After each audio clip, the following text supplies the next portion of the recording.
dengan ucapan Allahumma shalli ala sayyidina Muhammad wa ala alihi sayyidina Muhammad.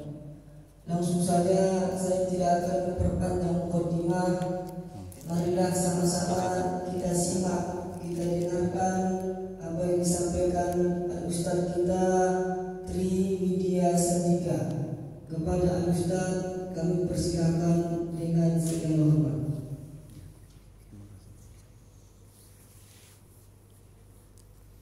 Bismillahirrahmanirrahim. Assalamualaikum warahmatullahi wabarakatuh. Alhamdulillahirabbil alamin, wa nasta'in ala umuri dunya wad din. Asyhadu an la ilaha illallah wahdahu la syarika lahu wa asyhadu anna Muhammadan abduhu wa rasuluh. Allahumma shalli wa sallim wa barik ala sayyidina Muhammad abdika wa rasulika nabiyil ummi wa ala alihi wa sahbihi ajma'in. Rabbi shrah li sadri wa yassir li amri wahlul min lisani yafqahu qawli. Rabbana zidna ilma wa la zidna fahma waj'alna minaz shalihin. Ya Allah, ya Rabb, ya Maha Pengasih lagi Maha Penyayang, ampuni ya Allah dosa kedua orang tua kami. Ampuni ya Allah dosa kami ya Rabb. Ampuni ya Allah dosa kaum muslimin dan muslimat ya Allah. Ya Allah, mudahkan kami mencari ilmu, mudahkan kami belajar ilmu, mudahkan kami ya Allah memahami ilmu dan mengamalkannya ya Allah. Ya Allah, berkahi majelis ini, berkahi rumah kami ya Allah. Amin ya rabbal alamin. Mari kita mulai pengajian qalbu, pengajian hati. Kita alihkan para masyayikh Imam Ibnu Athaillah As-Sakandari, semoga Allah merahmati dan meridai.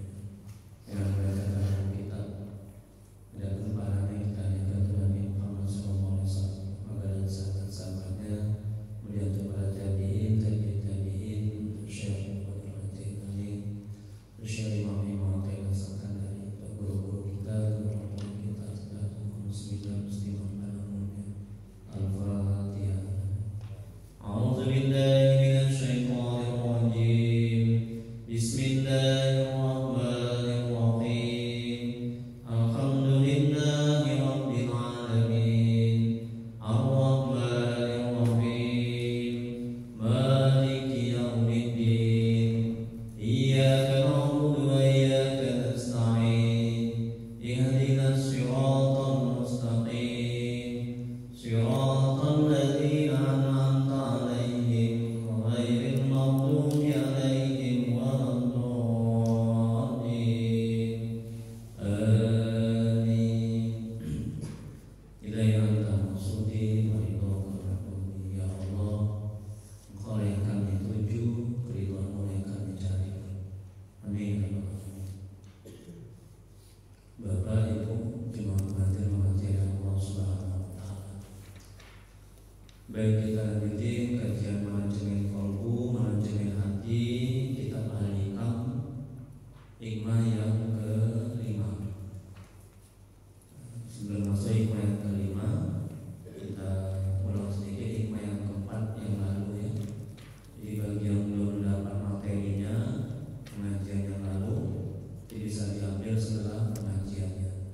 Ini hikmah yang keempat yang lalu, kita ulang sedikit. Syekh Imam Ibnu Athaillah As-Sakandari, semoga Allah merahmati dan meridhoinya. Beliau mengatakan dalam kitab Al-Hikam, dalam hikmahnya yang lalu ini, tenangkanlah jiwamu dari takdir. Jadi takdir itu adalah mengatur dan mengurus perkara.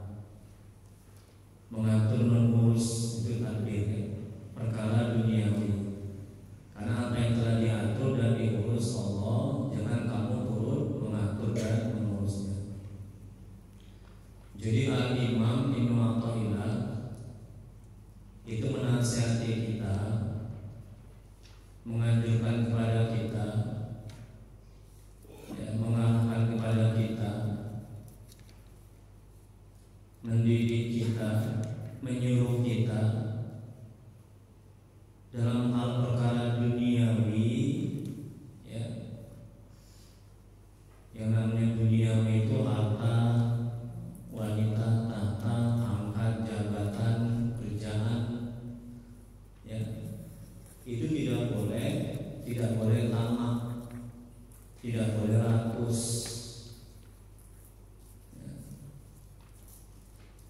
tidak boleh terlalu cinta.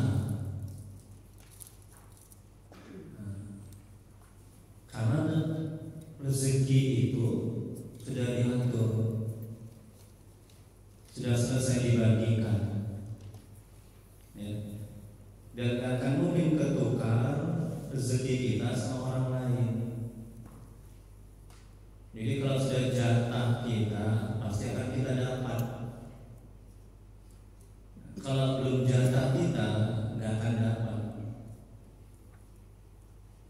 gak akan kita terima.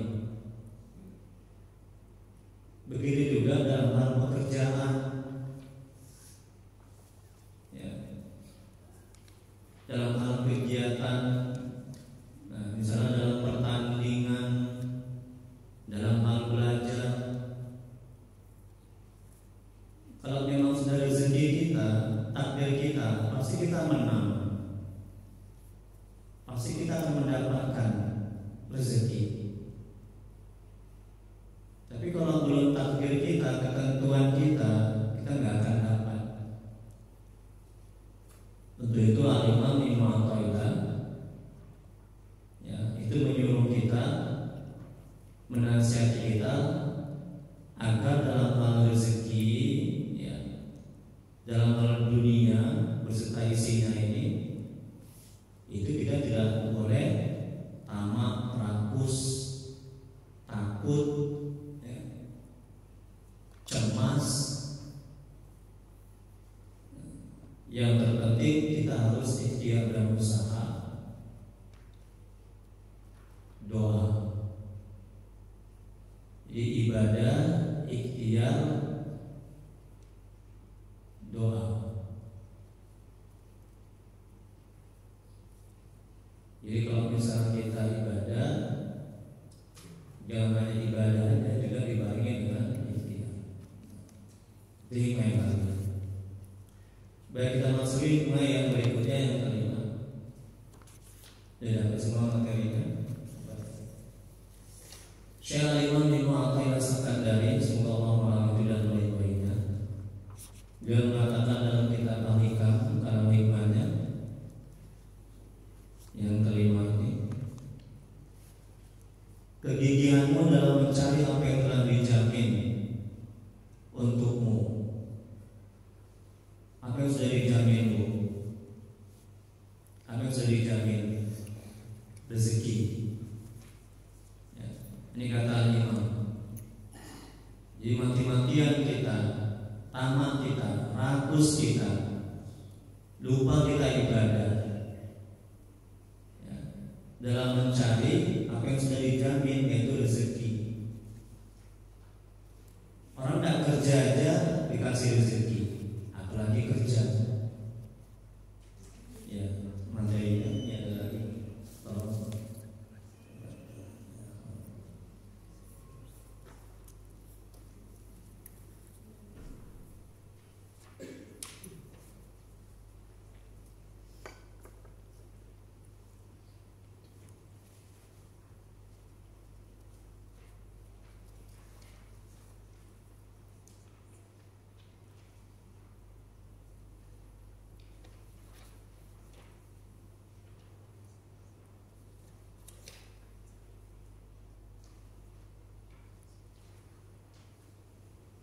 Iya, saya lagi. Jadi Syekh Imam Ibnu Athaillah Sakandari, semoga dalam hikmah yang kelima ini, apa katanya? Kegigihanmu dalam mencari apa yang telah dijamin untukmu, ya, apa yang sudah dijamin, yaitu rezeki, ya, itu sudah dijamin, nah, sudah ada, sudah selesai dibagikan. Kita mati-matian mencarinya sampai lupa akhirat, sampai lupa ibadah, sampai tidak mengerjakan ibadah, ya. Kemudian kekuranganmu dalam melaksanakan apa yang diminta. Apa yang diminta? Apa yang dimintaku sama Allah?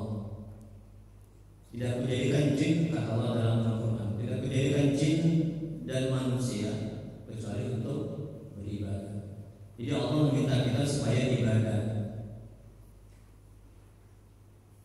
supaya taat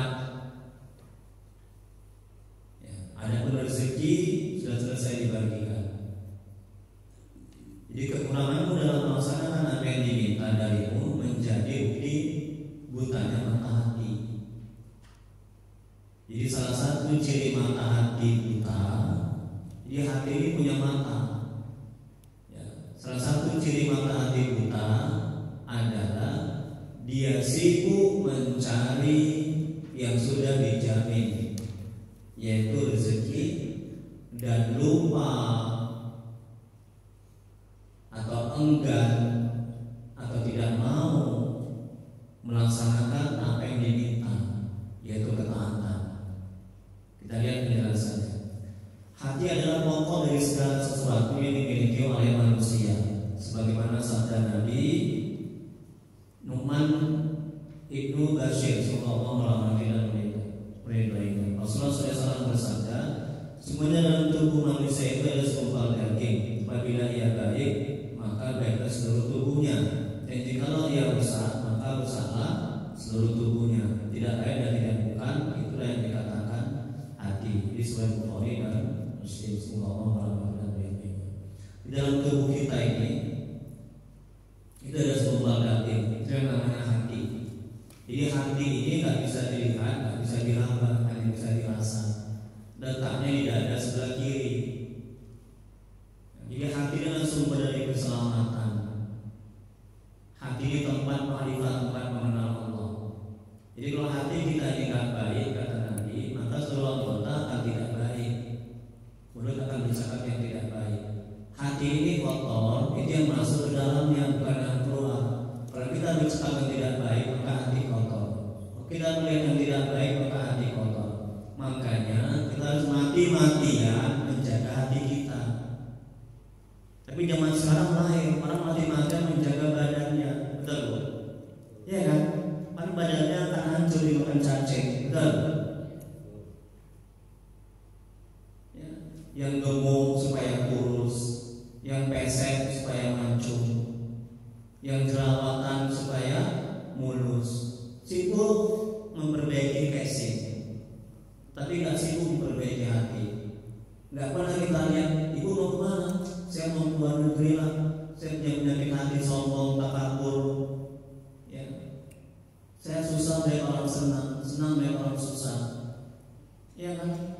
Kalau ada tetangga beli kulkas, saya kedinginan. Tetangga naik makan, saya kok nama. Busuk hatinya. Nggak pernah begitu kan bu? Ya kan? Padahal keluar negeri mengobati penyakit jasmani seperti kanker. Ya kan? Nah, jadi harus lebih sibuk memperbaiki hati, mengobati hati, karena dia sumber keselamatan. Ya. Jadi kalau orang terampil manajemen hatinya, menata hatinya, dia akan selamat dunia akhirat. Dicaci, dihina, tenang hatinya. Ketika dia bertanding dalam olahraga, dia gak lulus, dia gagal, tenang hatinya. Ketika gak ada rezeki, tenang hatinya. Ketika gak ada beras di rumah, mau masak, tenang hatinya. Gak merepet ibu itu. Ini ibu gak ada beras merepet, dan gak soal belanja merepet. Bukan ibu sini ya. Jadi hatinya ini gak baik. Ya. Ustaz, hati saya galau, hati saya gak tenang. Kenapa? Suami saya lincah lagi Ustaz. Ada, gak tenang. Ya. Ini manajemen hatinya. Ya. Kemudian berikutnya Allah berfirman dalam Al-Quran, sungguh beruntung orang yang mensucikan jiwa yaitu hati, dan sungguh rugi orang yang mengotorinya. Tema ini kata Allah. Quran Surah Asy-Syams ayat 9 sampai 10. Jadi kalau orang sibuk membereskan badan, membereskan jasmani, sedangkan tidak sibuk membereskan hatinya, itu ciri-ciri orang yang celaka, orang yang hina, orang yang merugi. Jadi perintah Allah harus lebih sibuk membereskan hati, menjaga hati. Jagalah hati, jangan tahu ibu-ibu. Ya. Kemudian berikutnya, seorang yang hatinya bersih, maka ia bisa melihat dengan mata hatinya jaminan rezeki kepada hamba-hamba Allah, sehingga ia tidak melalaikan kewajiban-kewajiban yang dibebankan Allah kepadanya. Kalau hati bersih, dia bisa rezeki. Allah Maha Kaya, Allah Maha Berkehendak, Allah Maha Mencukupi, Allah Maha Mengurus hambanya. Tapi kalau hati kita kotor, ketika kita buat maksiat dan dosa, hati kotor. Ketika hati kotor, timbul penyakit-penyakit hati. Iri dengki, takabur, sombong. Nah, bagaimana cara bersihkan? Banyak bertobat, banyak berzikir. Kemudian berikutnya, Allah berfirman dalam Al-Quran, aku tidak menghendaki rezeki sedikitpun dari mereka, dan aku tidak menghendaki supaya mereka memberi aku makan. Semuanya Allah, Dia adalah Maha Pemberi rezeki yang mempunyai kekuatan yang teguh atau luar biasa. Quran Surah Az-Zariyat ayat 57-58. Dan Allah berfirman dalam Al-Quran, dan tidak aku jadikan jin dan manusia untuk kecuali supaya beribadah kepadaku. Quran Surah Az-Zariyat ayat 5. Yang tugas kita adalah ibadah. Ulama tafsir mengatakan untuk mengenalku. Jadi kita diciptakan oleh Allah untuk mengenal Allah. Itu ulama tafsir. Yang lain menjelaskan seperti itu. Dan Allah berfirman dalam Al-Quran, berapa banyak binatang yang melata yang tidak sanggup membawa rezekinya, makanan kebutuhannya, Allah yang menjaga rezekinya. Tengok kan, jangan takut kita nggak makan. Ya, nah, lembu, kambing aja nggak makan aja sehatnya. Orang-orang kafir aja ingkar kepada Tuhan, dia dikasih makan, apalagi kita yang taat. Ya. Ya, berapa banyak binatang yang melata yang tidak sanggup membawa rezekinya, makanan kebutuhannya, Allah yang menjaga rezekinya juga terhadap kamu. Quran Surah Al-Kabut ayat 60. Jadi ayat di atas memberikan pengertian kepada kita bahwa dalam masalah rezeki kita tidak boleh susah, sebab sudah ada jaminan Allah asal kita mau berusaha. Ya. Kemudian berikutnya, bila Allah menghendaki hambanya menjadi penghuni neraka, Allah sibukkan zahirnya dalam urusan dunia dan hatinya cinta kepadanya.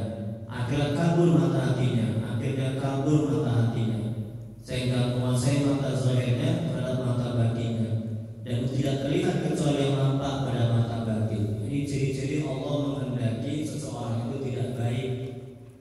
Ya. Allah ingin mentakdirkan, Allah mentakdirkan hambanya itu buruk. Jadi dalam mata hatinya, ya, dia sibukkan dengan urusan-urusan lahir, urusan-urusan dunia. Alhamdulillah kita beruntung. Syukur kepada Allah, Allah takdirkan kita menjadi hamba yang taat. Allah tidak menyibukkan diri kita dalam urusan dunia melulu, tapi juga akhirat. Jangan dunia aja, akhirat juga. Jangan akhirat aja, dunia juga. Dan jangan seimbang antara dunia dan akhirat, nanti celaka kita. Lebih tinggi akhiratnya ketimbang dunianya. Betul. Barang siapa mencari akhirat, dunia akan ikut. Betul. Barang siapa mencari dunia, belum tentu akhirat ikut. Kemudian berikutnya, saya jawab, semoga Allah merahmati dan meridhoinya.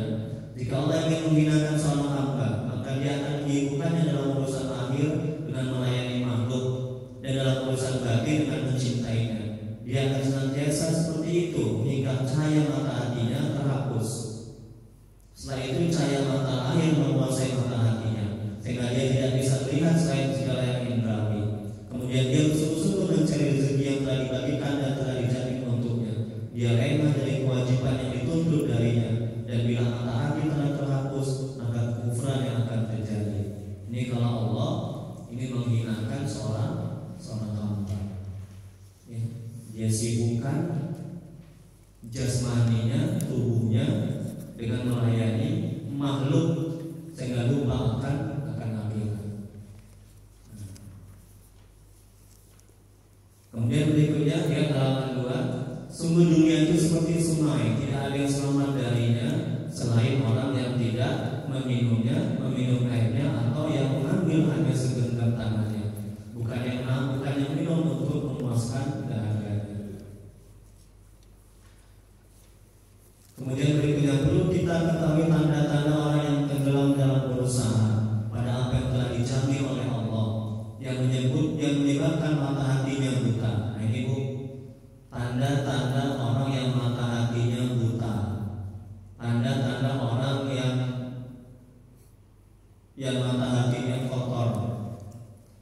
Yang pertama, timbul penyesalan apabila sesuatu yang telah diberikan oleh Allah dicabut kembali olehnya. Apakah dengan jalur hilang dicuri orang? Ini tanda-tanda orang yang mata hatinya buta.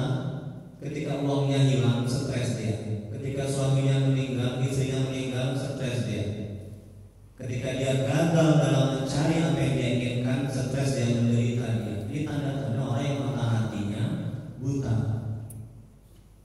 Mata hatinya kotor sehingga buta, atau mata hatinya buta. Kemudian yang kedua, tidak ada takwa dalam hati dan tidak tangguh pada menghasilkan rezeki yang dicari. Pendeknya asal uangnya masuk, haram dan halal ditelan semua. Yang haram dimakan, zalim dalam mencari rezeki. Kemudian yang ketiga, lalai dari kewajiban yang dibebankan Allah kepadanya. Sibuk mencari rezeki yang sudah dijamin dan lalai menggapai akhirat yang belum dijamin. Artinya kita mesti beribadah, baru Allah kasih. Kalau kerja dunia kita nggak ibadah, Allah kasih. Kita nggak berdoa, Allah kasih. Betul. Apa kata Allah dalam Al-Quran? Orang-orang wali-wali Allah yang tidak ada rasa takut dan sedih, nah doa mereka itu makbul. Dan sebagai mereka yang tidak bekerja tapi diberikan rezeki dari segala macam arah. Berfirman dalam Al-Quran, barang siapa yang bertakwa, barang siapa yang beriman, aku beri jalan keluar, aku cukupkan, aku jamin rezekinya. Nah, itu kata Allah. Apalagi kita kerja, apalagi kita ibadah, bekerja. Kemudian berikutnya Allah berfirman dalam Al-Quran, tidakkah mereka berjalan di muka di bumi sehingga hati mereka dapat memahami atau telinga mereka dapat mendengar? Semuanya bukanlah mata itu yang buta, tetapi yang buta ialah hati yang berada dalam dada. Quran surat Al-Hajj ayat 4. Ini kata Allah, yang buta itu bukan mata, tapi hati yang ada dalam dada. Buta mata hati. Ya. Jadi musibah yang paling besar bukan meninggal, kecelakaan, sakit, tidak dapat rezeki, bukan itu. Tapi musibah yang paling besar adalah bila mata hati seseorang sudah buta. Nauzubillah. Ya. Bagaimana cara membersihkannya, menghidupkannya? Banyak bertobat, banyak berzikir, banyak bertaatan kepada Allah. Kemudian berikutnya Allah berfirman dalam Al-Quran, dan barang siapa buta hatinya di dunia, tengok ibu, maka di akhirat dia akan buta dan tersesat jauh dari jalan yang benar. Quran surah Al-Isra ayat 72. Kemudian berikutnya Allah berfirman dalam Al-Quran, engkau bukanlah memberi petunjuk bagi orang-orang yang buta mata hatinya dari kesesatannya. Kau tidak dapat menjadikan seorang pun mendengar kecuali orang yang beriman pada ayat-ayat kami dan mereka berserah diri. Quran surah An-Nahl ayat 81. Kemudian berikutnya ayat ini mengandung arti kamu tidak akan dapat memberi petunjuk hidayah, jalan kebenaran kepada orang yang buta mata hatinya akibat dari kesesatannya itu. Tengok, Bu, hidayah itu hak Allah, petunjuk itu hak Allah. Jadi kalau anak kita belum taat, suami kita belum taat, istri kita belum taat, jangan kita stres, jangan kita menderita. Ya, tugas kita adalah mendidik, mengajarkan, menasihati. Ada hidayah itu hak Allah.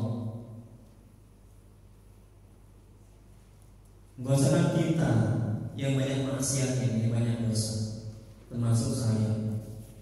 Nabi aja, anak istrinya gak beriman. Nabi apa itu? Nabi Nuh. Ayah Nabi Ibrahim tidak beriman. Betul. Istri Nabi Lut tidak beriman, paman Nabi Muhammad tidak beriman. Itu Nabi loh, yang sudah dijamin masuk surga, yang gak ada dosa. Mereka tak bisa memberikan hidayah. Ini manajemen hatinya, karena hati kita tenang. Ketika anak kita belum taat, anak kita belum mau sholat, tapi jangan pula kita menyerah, putus asa. Terus kita istiqomah dalam amal ma'ruf, menasihati, mengajarkan. Kemudian berikutnya, kamu tidak dapat menjadikan seorang mendengar kecuali orang-orang yang beriman kepada ayat Allah. Kemudian mereka tunduk patuh dan berserah diri kepada Allah secara mantap dan kokoh. Kemudian berikutnya, sedangkan tanda-tanda orang yang tidak tenggelam dalam berusaha serta tidak buta mata hatinya pada apa yang telah dijamin oleh Allah. Yang pertama, ini pun kebalikannya, orang yang mata hatinya itu bersih, yang mata hatinya itu tidak buta. Itu yang pertama, ridho pada apa yang terjadi. Apabila ia mendapat kebaikan, maka ia bersyukur. Apabila mendapat cobaan, maka ia bersabar dan menyerah diri kepada Allah. Kemudian yang kedua, selalu takwa kepada Allah dalam usaha mencari rezeki yang halal. Kemudian yang ketiga, selalu memelihara cara-cara yang baik dalam berusaha mencari rezeki yang halal. Kemudian berikutnya Syekh Ibrahim Al-Khawas, semoga Allah merahmati dan meridhoinya. Beliau mengatakan, jangan memaksa diri untuk mencapai apa yang telah dijamin atau dicukupi, yaitu rezeki. Yang ini kata ulama ini. Dalam hal rezeki jangan tamak, jangan rakus, jangan memaksakan diri. Ya. Kemudian jangan menyia-nyiakan atau mengabaikan apa yang dia amanatkan atau tugaskan, yaitu akhirat. Akhirat ibadah jangan disia-siakan, jangan diabaikan kepadamu. Kemudian berikutnya, oleh sebab itu maka siapa yang berusaha untuk mencapai apa yang sudah dijamin dan menghasilkan apa yang ditugaskan kepadanya, maka berarti buta mata hatinya. Karena sangat bodohnya jika mata hati terang dan bersih, ia akan bersungguh-sungguh pada sesuatu yang dituntut untuk melakukannya, dan ia tidak bersungguh-sungguh pada sesuatu yang sudah dijamin adanya. Kemudian berikutnya halaman 3, ya.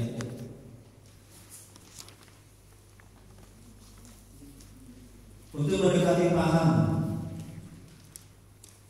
andaikan seorang majikan mempunyai seorang pembantu sudah dijamin oleh majikan makannya dan segala keperluan lainnya, dan majikan menugaskan untuk mengerjakan segala pekerjaan rumah. Bila pembantu pintar dan cerdas, ia tidak akan memikirkan kebutuhan dan keperluan hidupnya, karena sudah dijamin oleh majikan. Yang perlu dipikirkan dan dilaksanakan adalah bagaimana ia melaksanakan, menjalankan apa yang ditugaskan oleh majikan sebaik-baiknya. Sebaliknya, bila pembantu yang tidak pintar dan cerdas dan bodoh, ia akan memikirkan kebutuhan dan keperluan hidupnya, padahal sudah dijamin dan disediakan oleh majikannya. Ini pembantu yang kurang akal, karena memikirkan yang sudah dijamin dan memikirkan dan melaksanakan tugas yang diperintahkan kepadanya. Tengok, ini perumpamaan. Jadi kita ini ibaratkan pembantu. Ya, Tuhan kita adalah majikan. Kata Tuhan kita kepada kita, ya, majikan kita kepada kita. Nah, kalau pembantu, kau beres-beres aja rumah, menyapu, ngepel. Ada makan, aku jamin. Gaji aku jamin. Kita begitu juga. Allah menyuruh kita, hai hambaku, tugasmu ibadah aja, sholat. Adapun rezeki sudah aku jamin. Jangan kamu turut mengatur apa yang sudah aku atur. Kalau kamu turut mengatur apa yang sudah aku atur, berarti kamu kurang akal, bodoh, tolol.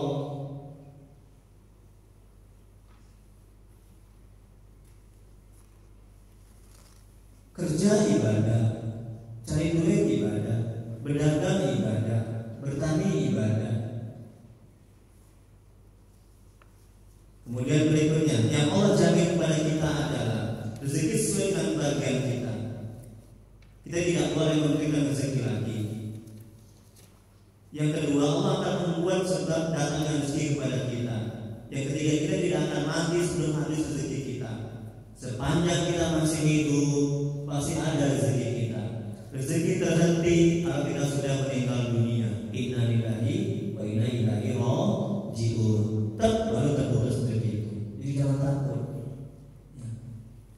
Kemudian berikutnya, kalau itu jatah kita, Allah akan berikan kepada kita.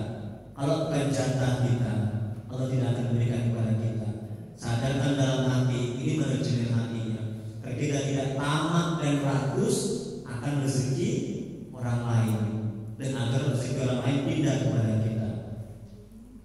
Kemudian berikutnya, yang Allah tuntut adalah bertakwa kepada Allah dengan menjalankan perintah Allah dan meninggalkan larangan Allah. Berfirman dalam Al-Quran, Allah lah yang menciptakan kamu, kemudian memberimu rezeki, kemudian mematikanmu, kemudian menghidupkanmu kembali. Adakah di antara yang kamu sekutukan dengan Allah itu yang dapat berbuat suatu dari yang demikian itu? Maka sucilah dia dan maha tinggi dari apa yang mereka sekutukan. Quran Surah Rum ayat 40. Dan firman Allah yang lain, dan beritakanlah kepada keluargamu mendirikan sholat dan bersabarlah kamu dalam mengerjakannya. Kami tidak meminta rezeki kepadamu, kamilah yang memberi rezeki kepadamu, dan akibat yang baik itu adalah bagi orang yang bertakwa. Quran Surah Toha ayat 1:31-32. Dan Allah berfirman dalam Al-Quran, dan tidak ada suatu binatang melata pun di bumi melainkan Allah yang memberi rezekinya, dan Dia mengetahui tempat berdiam binatang itu dan tempat menyimpannya. Semuanya tertulis dalam kitab yang nyata, yaitu Lauh Mahfuz. Quran Surah Hud ayat 6. Sudah tertulis dalam kitab Lauh Mahfuz rezeki kita seberapa banyak atau sedikit, ya, kapan kita mati, ya, dan apa yang terjadi, kita masuk surga atau neraka, kita kaya atau miskin, itu sudah tertulis dalam kitab Lauh Mahfuz. Ini manajemen hatinya agar kita tidak risau masalah rezeki. Dan Allah secara khusus, Allah berfirman dalam Al-Quran, barang siapa yang bertakwa kepada Allah, misalnya dia akan mengadakan baginya jalan keluar dan memberinya rezeki dari arah yang tidak disangka-sangka. Quran Surah Al-Alaq ayat 2-3. Bagi yang bertakwa tapi masih sempit rezekinya, ini merupakan rahmat dan kebaikan dari Allah. Jangan mengeluh, Ustaz, saya udah sholat, saya udah tahajud, kok rezeki saya kok sempit aja, kok saya kok kurang rezeki aja. Ini namanya rahmat, karunia, anugerah. Ya. Allah Maha tahu. Kalau engkau aku berikan rezeki yang banyak, kamu akan lalai. Jadi aku berikan kamu rezeki yang sedikit supaya apa? Supaya engkau dekat kepadaku, mengenal aku. Ya. Rezeki yang sedikit disyukuri itu lebih baik ketimbang rezeki yang banyak tapi tidak disyukuri. Dan Allah berfirman dalam Al-Quran, barang siapa yang mengerjakan amal soleh, baik laki-laki maupun perempuan dalam keadaan beriman, maka sungguhnya akan kami berikan kepadanya kehidupan yang baik. Quran Surah An-Nahl ayat 97. Yang terakhir, Rasulullah SAW bersabda, barang siapa yang dalam hidupnya hanya tertuju kepada Allah, beribadah kepada Allah, maka Allah cukupkan segala keperluannya dan rezeki yang tidak disangka-sangka. Dan Uwais Al-Qarni sallallahu alaihi dan murid-muridnya, beliau mengatakan, jika engkau beribadah kepada Allah sebagaimana ibadah bertujuh langit dan bumi, Allah tidak menerima ibadah itu dari engkau, sehingga engkau membenarkan Allah yaitu merasa aman, tenang dan tentram terhadap apa daripada urusan rezeki, dan engkau lihat jasad itu penuh dengan ibadah. Masya Allah. Kalau kita ibadah banyak mengingat hal-hal yang nampak pada mata panca indera, ini menunjukkan mata hati kita dikuasai oleh mata zahir. Sebabnya habis waktu dan tenaga untuk mencari rezeki yang sudah dijamin oleh Allah, dan kurang perhatian dan yang dituntut oleh Allah. Maka agar khusyuk, nikmat dan lezat dalam ibadah, harus sibuk kepada apa yang dituntut Allah, yaitu takwa, dan tidak sibuk dalam apa yang sudah dijamin oleh Allah, yaitu rezeki. Dan berikutnya Rasulullah SAW bersabda, baik-baik mencari rezeki, karena seorang hamba tidak akan mendapatkan apapun kecuali yang sudah ditentukan kepadanya, dan hamba tidak meninggal dunia melainkan habis rezekinya. maka hati akan bersih dan berterang bila mencari rezeki yang dengan baik dengan cara yang pertama niat yang baik, yaitu karena Allah, menjalankan perintah Allah dan agar tidak meminta-minta. Ini niatkan. Jadi kalau kita kerja, kita niatkan, maka kita hanya mendapat duit, tidak mendapat pahala. Rasulullah SAW bersabda, innamal a'malu binniyat. Segala sesuatu itu bergantung kepada niatnya, dan seorang itu dibalas sesuai dengan kadar apa yang dia niatkan.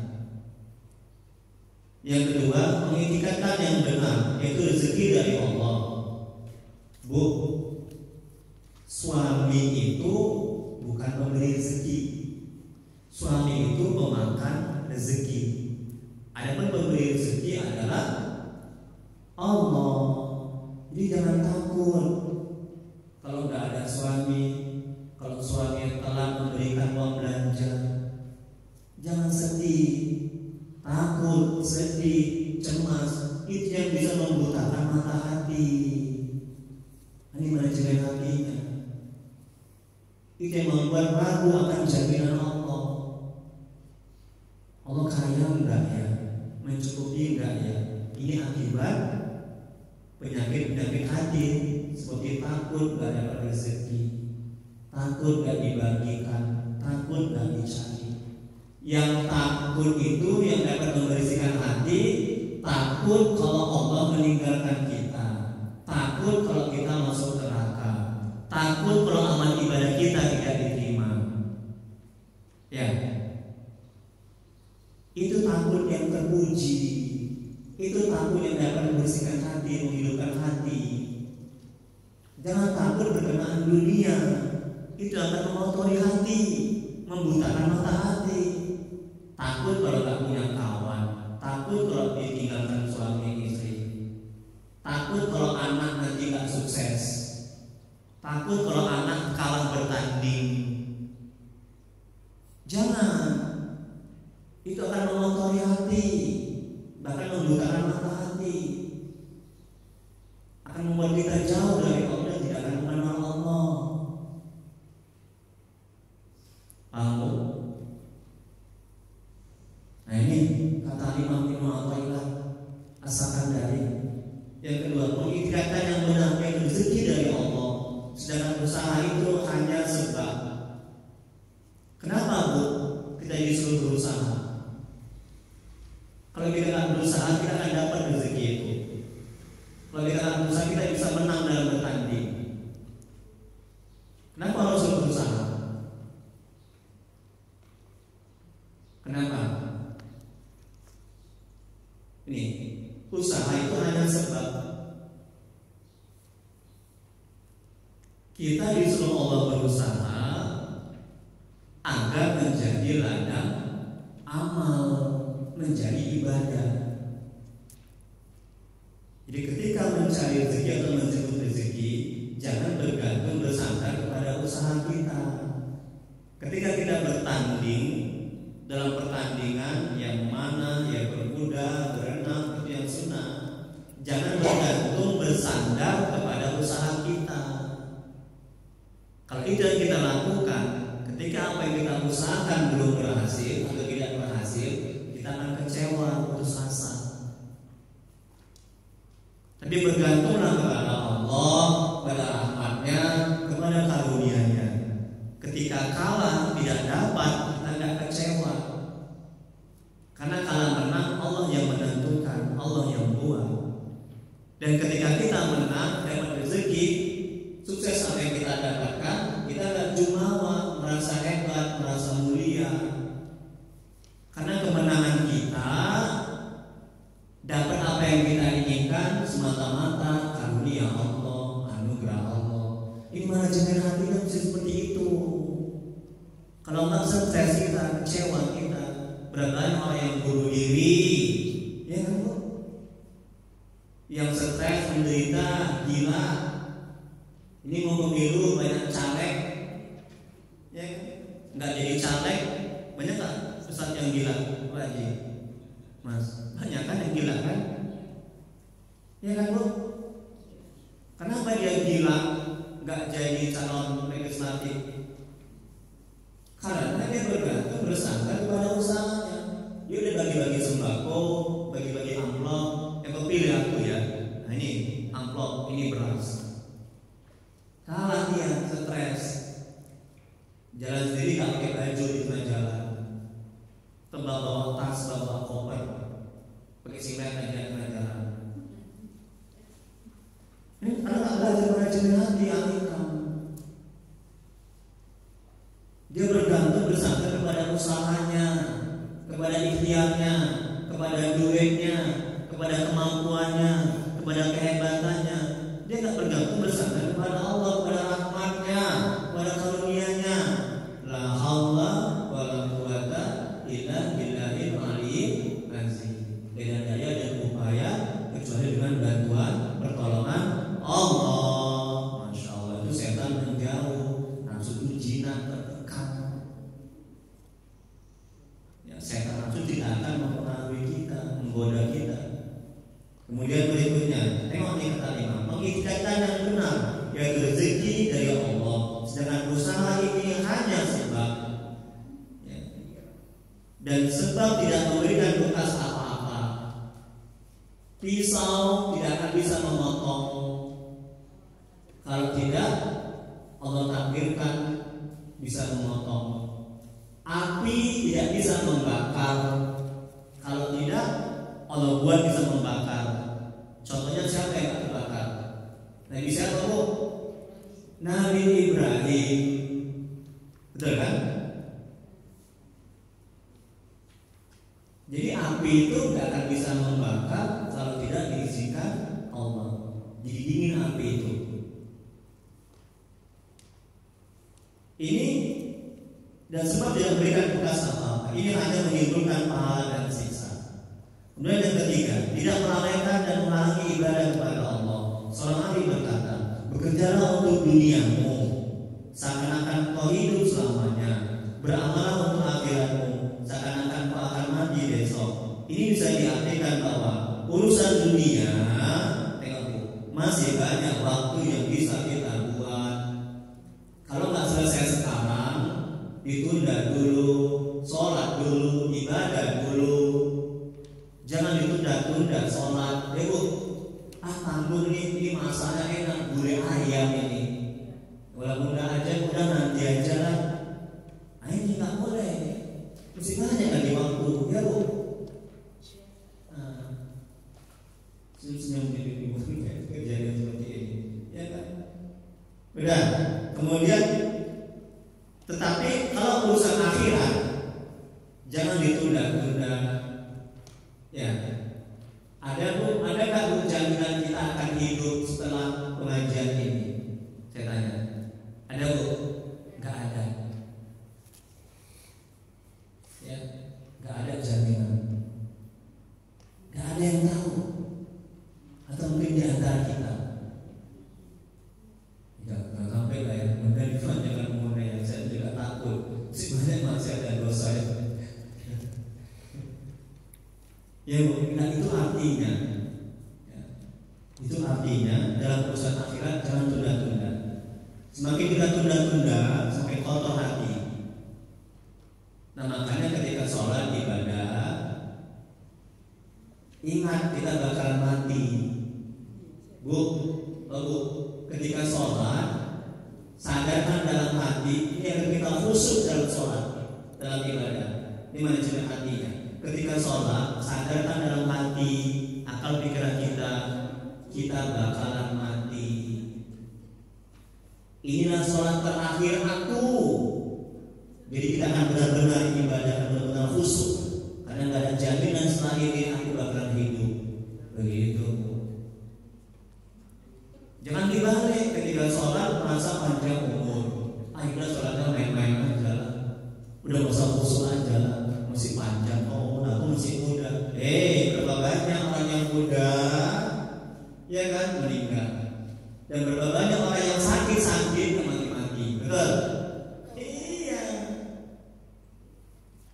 Jadi masalah umur ini itu di alam gaib. Gak ada orang yang tahu kecuali Allah.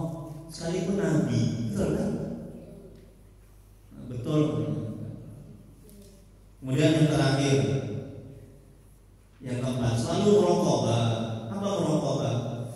merasakan kehadiran Allah dengan segala kondisi, selalu menyadari bahwa Allah selalu hadir dalam hidupnya, baik dalam keadaan senang maupun susah. Berfirman dalam Al-Quran, yang melihat kamu ketika kamu berdiri untuk sembahyang, dan melihat pula perubahan gerak hidup badan